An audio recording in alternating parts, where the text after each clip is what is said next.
¿Qué tal? ¿Cómo están amigos y amigas de esta comunidad? Como siempre un gusto, como siempre un placer que nos acompañen. Pues el tema de los aranceles, por supuesto, es el tema del día y vamos a abordarlo con el economista Tonatiu Martínez, a quien saludo con muchísimo gusto. Tonatiu, ¿cómo estás? Jesús, un placer estar contigo. Gracias por la invitación. No, hombre, honrado nosotros, querido. Oye, pues yo de entrada te preguntaría, eh, ¿por qué? ¿Por qué Estados Unidos lleva a cabo una acción que a todas luces parecería que va en contra incluso de sus propios intereses?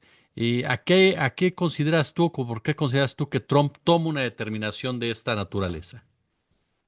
A ver, hay que decir claramente que los aranceles son una imposición que no tienen razón económica para el comercio internacional actual. Derivado del proceso de globalización iniciado en los 90, profundizado en el 2000, hasta la fecha, el mundo es otro y vivimos una situación global en donde todos los países dependen de otros países. De tal forma y de tal suerte que México es parte de la región más próspera y poderosa en términos económicos del mundo. El Tratado de Libre Comercio, con todas las salvedades que le podamos encontrar, porque las tiene, al final del día generó una gran economía muy dinámica de estos tres países. Y en ese sentido, los aranceles, uno, no dañan directamente y en el momento uno a México. ¿Por qué? Porque son un impuesto a las importaciones de algunos productores de Estados Unidos que adquieren productos mexicanos, insumos intermedios y demás, y que los utilizan para sus procesos productivos. En ese sentido, los aranceles implican costos adicionales que tendrían que pagar y en algún momento tal vez trasladar a sus propios consumidores para poder recuperar este impuesto que impone el gobierno. Cierro diciendo que son entonces más bien un arma económica, un instrumento económico para presionar a los gobiernos. ¿A México qué le pidió? Le pidió trabajar sobre la migración en nuestro país y sobre pues el problema del crimen organizado y del narcotráfico. A Canadá qué le pidió detener de alguna forma el creciente número de entrada de fentanilo a su país. ¿Cómo enfrentas una situación de este tipo? Como dices, las economías están interconectadas desde hace ya un buen tiempo. Y si viene, o antes de ir con esa pregunta, te quiero hacer otro cuestionamiento para ir hilando. Estados Unidos tiene un problema de inflación que le costó la presidencia al propio Joe Biden. Esto, por lo que me explicas, le va a pegar a la inflación de los Estados Unidos y por lo tanto a los consumidores. Tú corrígeme. Entonces, estos aranceles en realidad que le pegan directamente es al consumidor tarde que temprano. ¿Y eso cómo piensa evitarlo Trump? O sea, en un momento dado, si sabe que esas medidas le pueden pegar a su propia población. Completamente. A ver, en el momento uno, como dije hace un momento, los aranceles van a ser un costo a los estadounidenses, al consumidor estadounidense. En el momento dos, bueno, y eso se traslada, como tú bien dijiste, en un incremento en los precios de los bienes y servicios en general, porque los aranceles los está imponiendo sobre sus tres principales socios comerciales. Los está imponiendo sobre Canadá, bueno, México es el principal. Luego sigue China y luego sigue Canadá en términos de las importaciones que realiza de estos países. Incluso si hacemos el neteo para conocer la balanza comercial, siguen siendo estos tres. Ahora, en un momento dos, y esto es importante, el propósito sería incrementar la planta productiva, las capacidades de sus industrias trayendo capital, mudando de una u otra forma empresas o enclaves productivos que ya son parte de estas empresas a su país. México, por ejemplo, exporta alrededor del 40% de los motores de combustión a Estados Unidos y el 42% de los motores eléctricos. Si un porcentaje de esta producción se fuera a Estados Unidos, implicaría también, y en beneficio de Estados Unidos, que incrementaría el número de empleos en un sector que es también bien pagado. Entonces, claro, habría un proceso inflacionario de pues, un tiempo de lo que duren los aranceles, básicamente, hasta que, y eso no se va a detener, aunque lleguen más empresas, pero sí tendría un beneficio en términos del número de empleos que podrían crear si es que las empresas deciden mudar la producción dentro de Estados Unidos, aunque no es algo que pueda hacerse de un día para otro, es un proceso pues de años, ¿no? No puedes de repente crear una planta de la noche a la mañana, sobre todo estas grandotas. Entonces, el raciocinio económico no me parece, como lo dije al principio también, ese. Hay otra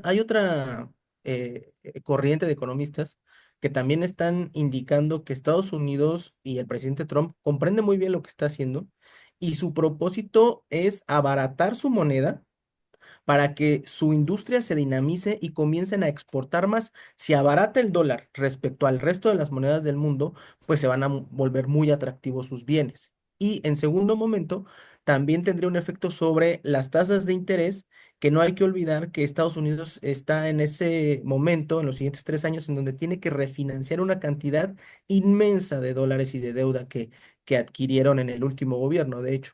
Entonces, esta otra hipótesis que ha surgido en los medios indica, y en este círculo rojo indica que Trump probablemente también esté caminando sobre este andar.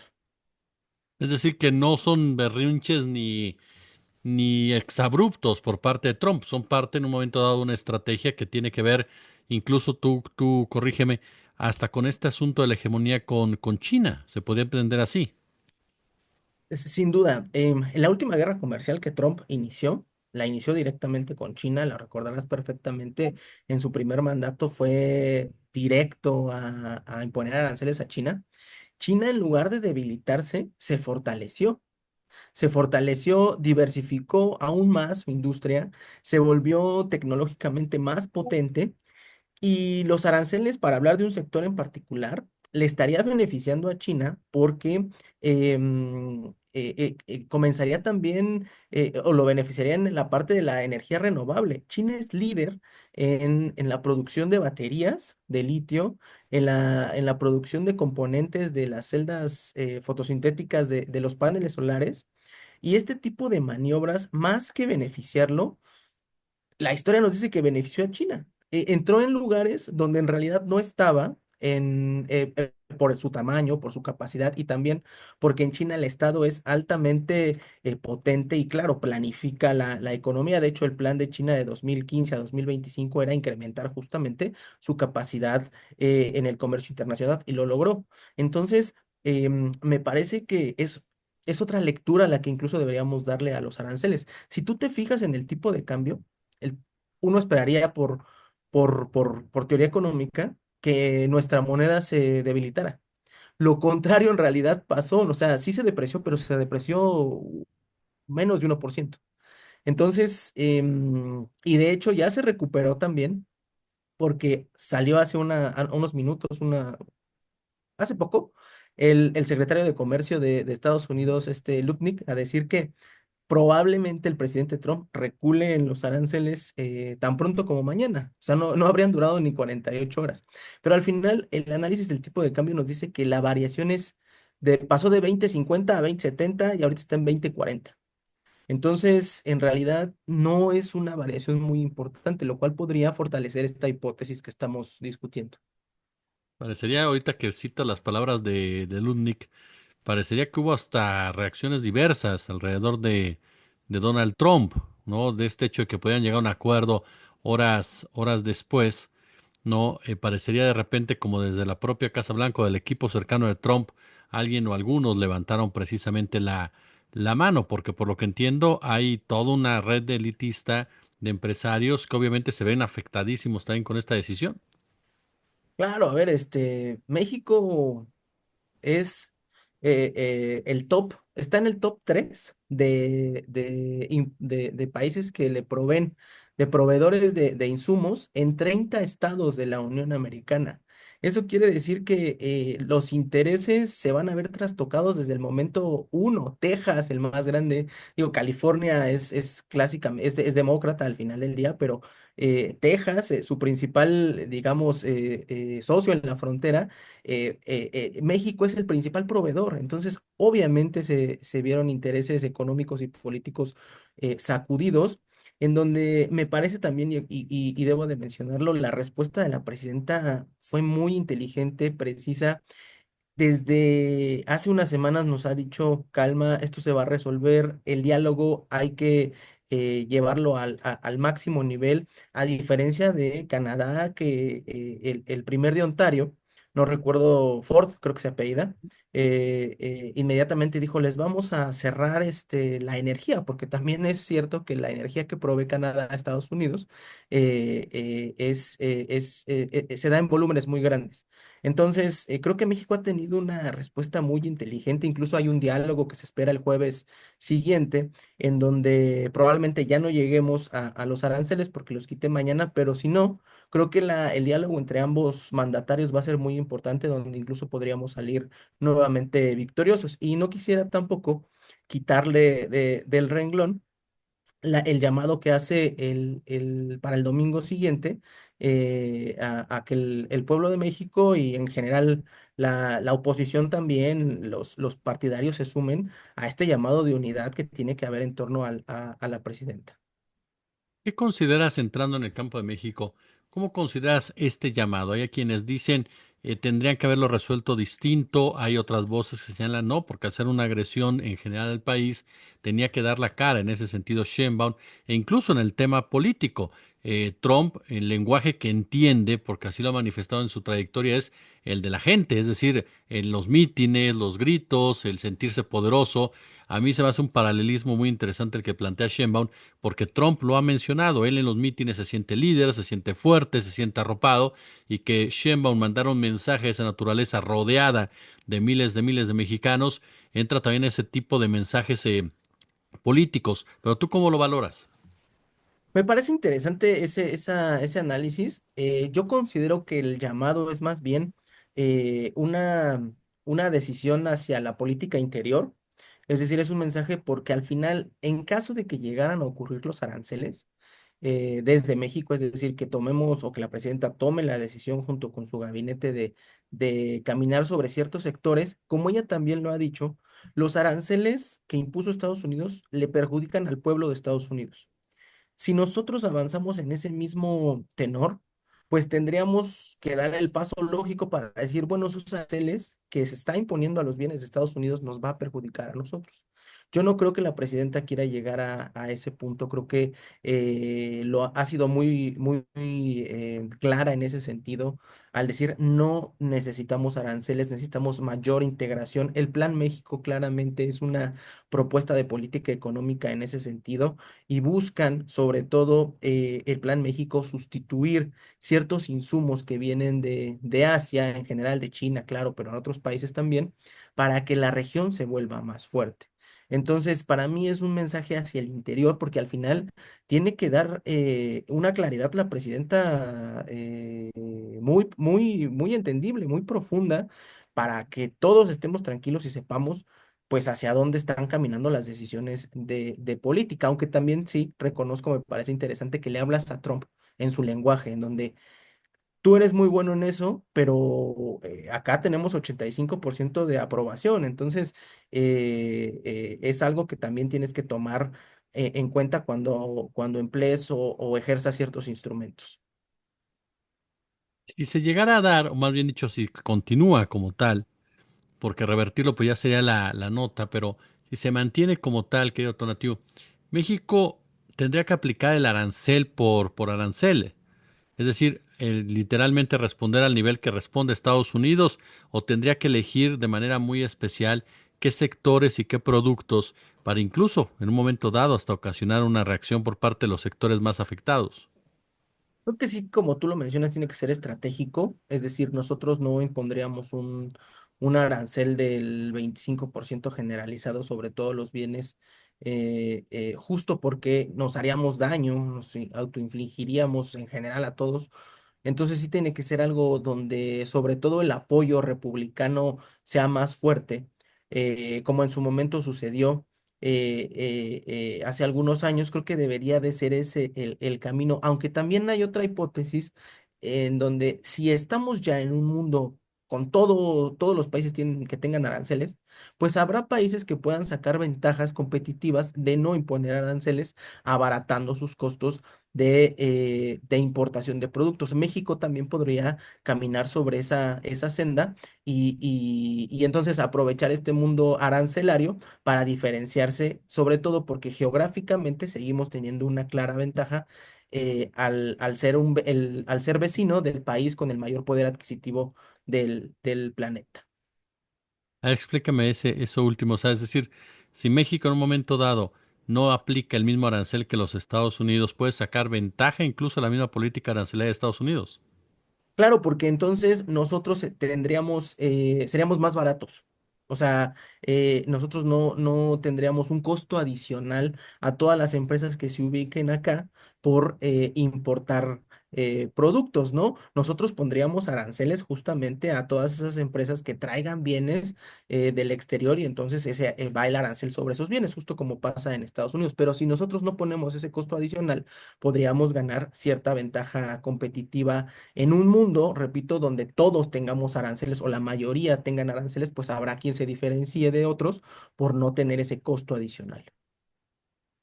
Es una oportunidad para la reindustrialización de México. ¿Cómo es el tema del proteccionismo en este momento, Tonatiuh? Ese es un camino también, llegar al proteccionismo. Es muy complicado por el nivel de integración que tienen nuestros países. Estamos hablando del el ejemplo del pistón, ¿no? El famoso pistón que ponía el secretario Marcelo Ebrard en la mañanera y que explicaba que son creo que 5 veces las que da vueltas entre México, Estados Unidos, Canadá y regresa a México y luego se va a Estados Unidos.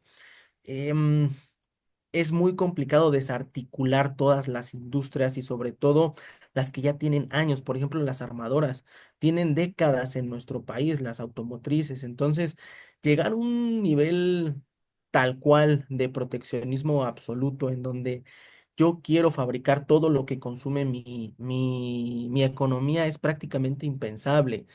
Estados Unidos depende altamente de las frutas y verduras que importa de todo el mundo, no nada más de México, aunque somos, por ejemplo, el dato del jitomate. Ellos consumen alrededor de 13 millones al año, pero solo producen 11. Eso quiere decir que hay un déficit de 2 millones, del cual México les provee 1,8 millones que no pueden producir, no tienen las hectáreas, tenían que comenzar un proyecto de deforestación, dependen mucho de la madera de Canadá, tendrían que incrementar esa deforestación todavía más, la energía es cierto que ellos son ricos en gas y en petróleo. Pero no es lo mismo tener gas y petróleo crudo que transformarlo y generar energía. De eso dependen altamente de Canadá. Entonces, estaríamos hablando de un proceso de años para que pudieran ser independientes económicamente. Entonces, yo no lo veo así, creo que Trump tampoco lo ve así. Más bien es esta arma que utiliza para amedrentar y tratar de sacar ventaja en las negociaciones. Finalmente, querido Tonatiuh, si esto continúa como tal, eh, se espera un momento complicado para la economía mundial, me imagino, para todos los involucrados, entre ellos obviamente México. ¿Hay salida? ¿Cuál es la salida que se tendrá que seguir? Yo creo que sí, y justo como tú lo mencionabas, es esa industrialización y diversificación. El Plan México es muy claro en dónde quiere, en los sectores estratégicos quiere profundizar, en donde también la materia energética es fundamental. Esta semana, si no pasa otra cosa, las leyes secundarias serán ya aprobadas en la Cámara de Diputados y promulgadas la siguiente semana por la presidenta. Este es un cambio radical que intentó el propio presidente Andrés Manuel López Obrador, pero seguramente recuerda la audiencia que la Suprema Corte para la parte de la industria eléctrica tiró la reforma constitucional.